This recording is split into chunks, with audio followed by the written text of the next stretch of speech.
Texas, the state of cowboys, Alamos, and the live music capital of the world. While many may associate the Lone Star State with country music, one man would rise out of the smoke and build a dynasty of his own. A young Jock Webster II grows up among drug abuse, violence, and poverty in South Park, Houston. The harsh conditions surrounding Jock as a young child would light a fire in his soul to find success. Even as he moves to Missouri City, the factors surrounding Jock in the first 6 years of his life would remain with him forever. Although he attempts the casual route in attending college, it was clear that this young man was destined for greatness. As Jock drops out of college to fully pursue his music career, only one question remains. Will he make it? Will he survive the rodeo?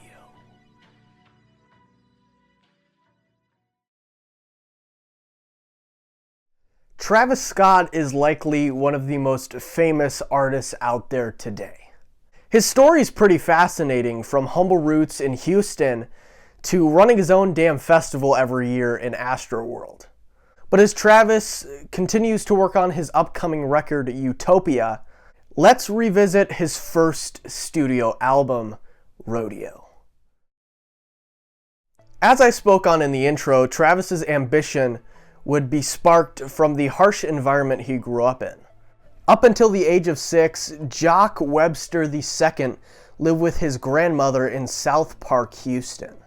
Travis would speak on the state of the neighborhood and its impact on him as a young child in an interview with Complex, stating, "Growing up, my grandmother stayed in the hood, so I saw random crazy stuff.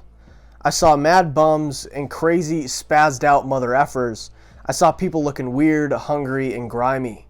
I was always like, I gotta get the F out of here.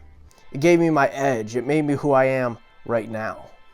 I know it sucks and I sound like a toddler self-censoring there and kind of meshing up the quote, but we gotta stay on YouTube somehow. Travis would mature as a teenager in Missouri City. He would even participate in musical theater at Elkins High School.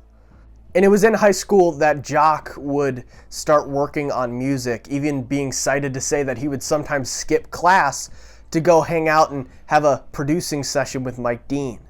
Webster played the drums and the piano growing up, but then ventured into making beats at the age of 16.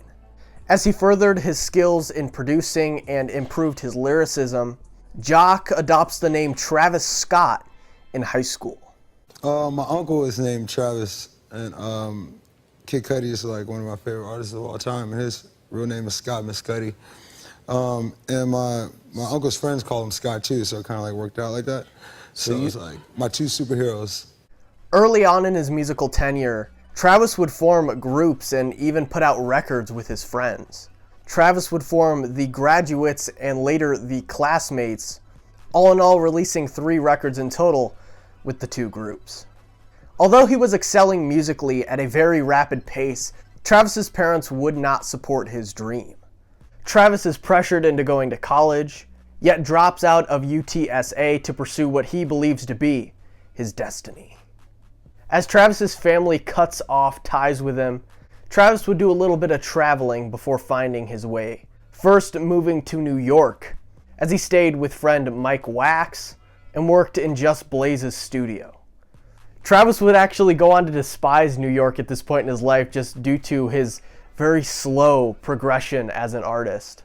And after finding little to no success, he moves to Los Angeles. His first stint in LA is actually very short-lived. He had no place to stay and was forced to move back to Houston and face the people who wanted nothing to do with him due to his status as a college dropout. This is where his parents officially kick him out and shun him, as he has to kind of go back to their house with his tail between his legs. And as he is literally kicked to the curb in his hometown, Travis is forced to make ends meet in LA, be that sleeping on a friend's couch or even living in a hotel before finally getting his big break. T.I. would actually get a listen at a track that Travis produced titled Lights, and he would have his label representatives reach out to Travis to form a meeting. After his inaugural meet with T.I., Scott's name begins to kind of make the rounds in the hip-hop community as he begins selling his beats at a pretty rapid pace. Travis is actually brought back to New York, a place he grew disdain for previously, to meet with a man that he would soon adopt as his mentor, that being Kanye West. Travis would work on Cruel Summer, even giving up his own beat for the track Sin City. Travis would get his first official break, not only getting producing credits on the Good Music collab, but also having a verse on that track Sin City. Furthering his work with Kanye, it's very important to note just how important Travis Scott was to the record fans would later hear as Yeezus in 2013. As Scott began working on his own solo projects, he officially gets signed to T.I.'s label, Grand Hustle Records. Travis releases his first mixtape, Owl Pharaoh, on May 21st, 2013. The project, while produced by Travis Scott, would also have producing touches by Kanye West and Mike Dean. The 12-track record would act as Travis Scott's debut mixtape. And although the record isn't perfect, it really shows Travis's early signs of greatness with highlights such as Upper Echelon. In early 2014, Travis takes to Twitter to announce his first studio record, giving it the title, Rodeo. In August, Travis announces another mixtape, this one to hold fans over, as he crafted his first studio album. So it's his second mixtape, 10 tracks, days before Rodeo. The mixtape would be dropped on August 18th of 2014. Days Before Rodeo would act as a prelude to Travis's first LP and officially mark the birth of Travis Scott's signature sound. This mixtape would really plant the seeds that would later blossom into his first major record, Rodeo. Travis would ride the wave of momentum sparked by the release of his second mixtape by going on the Rodeo tour with Young Thug. The tour would last throughout the month of March. As the hip-hop world amped up their excitement for Travis Scott's first studio release, Travis would drop 2 singles before officially releasing the album in later of 2015. 3500 on June 8th and Antidote on July 29th. The title, Rodeo, would be explained by Travis himself in an interview in CR Fashion Book. The carnival, the livestock, and the show are all parts of the event. I feel like that's how my life is. The carnival is like my imagination. It's the drive behind my vision. Even though I don't feel like I'm at a point where my stuff is at an all-time high, we're working to get there. We're working to get to the level of where your magazine is and to stand on that level. The livestock show is the road to get to where I'm going. At this point, I'm riding a bull for 8 seconds and it's hard as hell, but we made it. On September 4th, 2015, Travis Scott would change hip-hop and trap forever, releasing Rodeo. The concept album tells a tale of rough beginnings, relating Scott's meteoric rise to the top to the madness of a rodeo. The album, narrated by T.I., tugs at the heartstrings with tracks such as 90210, but at the same time gets fans hyped with bangers such as Piss on Your Grave. The record really ties back to Travis's roots in Houston as a child, with the album's artwork showing an action figure. But now that we've talked about the timeline from Travis's beginnings in music all the way to releasing his first studio record, let's go ahead and get into the details of this groundbreaking album. Rodeo kicks off with one hell of an opener, that being the track Pornography. It's at the start of Rodeo that we're introduced to our main character. The record begins with narration from T.I. describing how a young man named Jock chooses to live out his dreams of a rebellious superstar lifestyle, yet in turn faces the unexpected troubles that come along with it. Pornography is something that People get easily addicted on it, feeds off of people's fantasies, and the title of this track is drawing back to Travis Scott's mindset before fame. He's fantasizing here about what could be, how he could live that rock star lifestyle. While he will come down, he is so caught up in the girls, in the substances, what have you. Travis embraces the adversity in turn for his moment in the spotlight. And as T.I. says, the world is his. As the beat switches, Travis comes down from his high. The reality of the grind that fame requires kind of sneaks in, as he boasts of his work ethic and recommends that people stop sleeping on him. Travis lets his ambition guide him, encouraging others to do the same as we begin track 2, Oh My, This Side. Travis again talks about his work ethic here, but he kind of sheds a light on the addictions and such that he's picked up in grinding so hard, staying up at night, really chasing his dreams. It's the abuse one must do to their body and the addictions they must pick up to achieve the dream of superstardom. Travis talks about how he's up for a long time, popping pills, sipping lean, and even selling dope. And while these issues aren't to be taken lightly, he has made his dream into a reality. He's on these planes, he's counting his cash. And he even bought his parents, who, mind you, discouraged this whole music thing from the start, a new house. The second part of this track fades in as Travis begins to talk about his early life, referring to South Park, Houston as this side. His roots, in a way, have mended their way into his dream life. And although times were tough when he was growing up in South Park, he's reminiscing here about the environment that he grew up in as it molded him into La Flame. This is a record that really takes advantage of its features. And while Travis has those big hitters, every feature fits really well on the track they're listed on, and that could be said here too also for Quavo's verse on this song. Track 3 is one of the singles that was released prior to this album's full release, 3500. And despite this song's really hype chorus, it's actually about Travis kind of reminiscing, sitting back and relaxing on a Sunday. He's spending his earnings just for the thrill of it. On the horizon is superstardom. He's working with Kanye, he's working with all these big names. But while Travis is rolling in cash, he keeps true to himself and his friends. 2 Chainz has a great verse here, and Future is great on his additions to this track, be that on the intro and also the bridge. Track 4 is one of the more underrated tracks off of Rodeo, I would say, that being, of course, Wasted. Travis again is talking about the risks he's had to take to make it here, to the top. Be that sleeping on someone's couch before he got his big break. He always believed in himself, and that's what kept him pushing forward. Looking in the mirror like one day, Jack, you gon' be the man. Juicy J's another feature that just kills it on this, especially this just rough track, as T.I. brings us back to the main story at hand here. As our hero has really sacrificed his well-being for success, he now is forced to reap the consequences of his behavior. And that is seen in our next track, a highlight of this whole Rodeo project, 90210. Of course, this track is titled after Los Angeles, the place Travis went after his parents kicked him out of his home in Houston.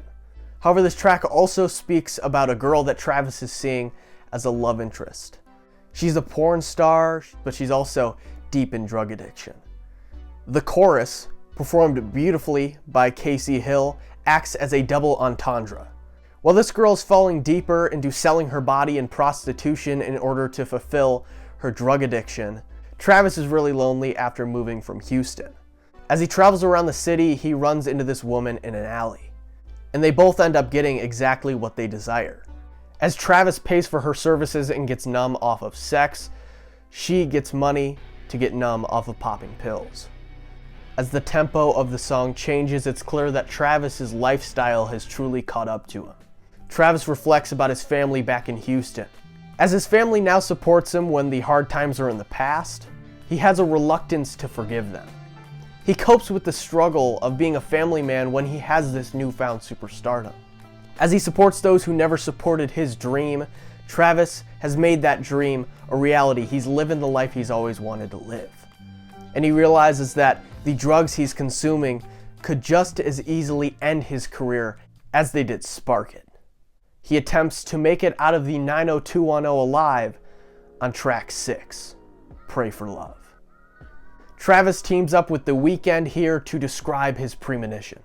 Now as a star, Travis is reflecting on those who have passed away from the same drugs he's been abusing. Travis even mentions his liver, an organ affected by alcohol abuse.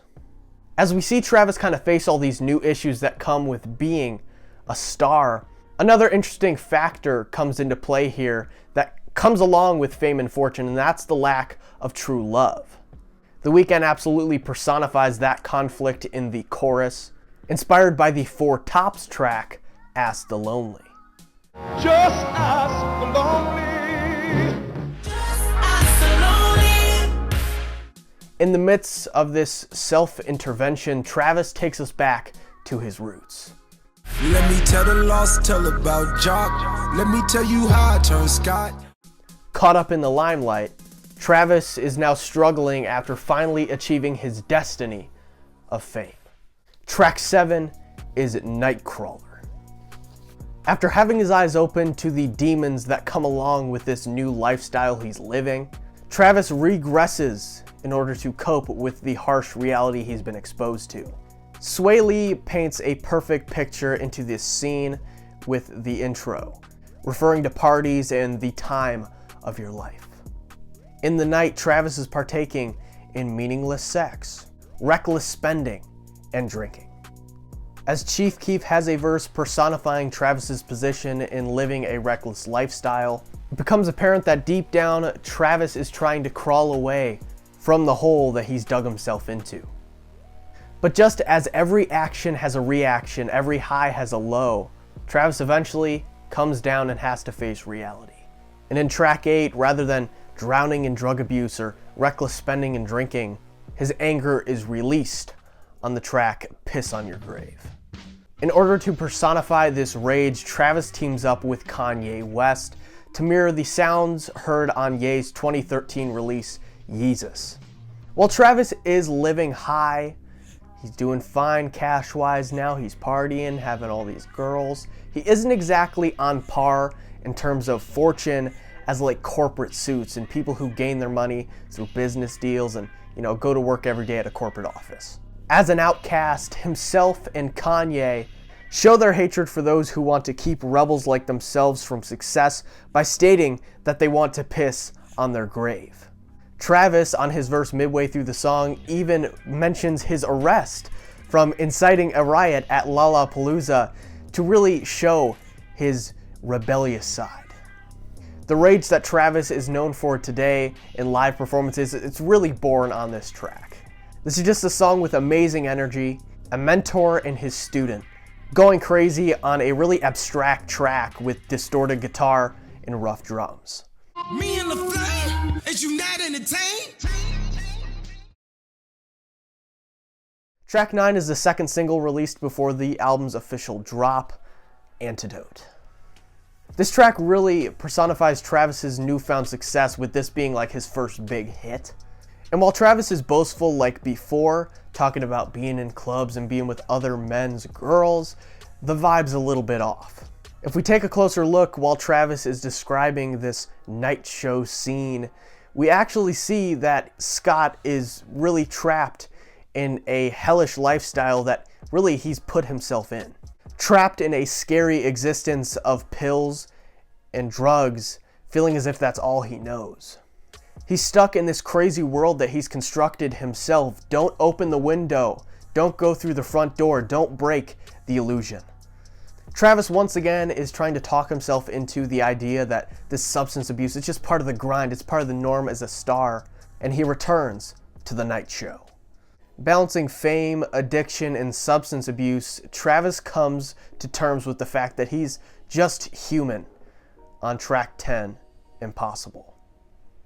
With the travel that his occupation requires and the addictions that have come along with it, Travis not only feels isolated from the world, but also his girl. He can't spend time with her like he used to, and he has to cut ties. And while rising to the top, he almost forgot about her existence, indulging in all this substance abuse. And now that he's kind of cracked down on his issues and new addictions, he's realized that she's the one who knew the real him. She was a central part of his life. As the relationship is officially cut off, we see Travis cope with this new loss on track 11, Maria, I'm Drunk. We get a name to this lost lover in Maria. Without love, Travis craves the nightlife and is in the right place for it in LA. Young Thug's lines in the chorus of part 2 of this track truly shows Travis's headspace at this point in time. Justin Bieber even kills his contributions to this track, continuing the conversation of really messing up with a girl who is good for you. And it's here that we kind of see Travis is at a really weird part in his life. Yes, he is on top of the world and he is a very successful artist, yet he has his head in the clouds. Far from reality, as this breakup has really spiraled him back into that reckless lifestyle. This odd scenario is described on track 12, Flying High. Travis is high as he flies back to his hometown of Houston, attempting to escape Vice City. While the chorus sees Travis boast of his newfound fame, Travis's verse shows us that right when he got back home, he got right back into trouble. He's lusting for sex. Toro Y. Moy's contribution to this track's chorus exposes the emptiness in Travis's high lifestyle. Girls reject Travis as he's just drowned in substances, and he just shrugs it off, saying that, oh, they're not on my level. Track 13, I Can Tell, shows Travis confronting this loveless lifestyle. He's really trying to make something out of nothing here and trying to find relief in some random girl. He explains his story, his rise to the top, along with his personal demons. His first verse describing his early troubles out of Houston, and his second speaking on new issues. Travis finds inspiration from his past experiences, almost healing the wound of his breakup as he is returning to form as LaFlame. Back on a path that he can now control, Travis closes out his debut studio record with track 14, Apple Pie. And although Travis is still struggling with his demons, he's again finding inspiration from his past. Just as he learned to not depend on his family when he was jumping off his mama's porch, Travis stops depending on love for his happiness and his health. Travis Scott embraces his addictions, feeling no regret of his reckless lifestyle, and he embraces himself as a rager. Travis has already made it this far betting on himself, and while the future is uncertain, that is the whole point of Rodeo.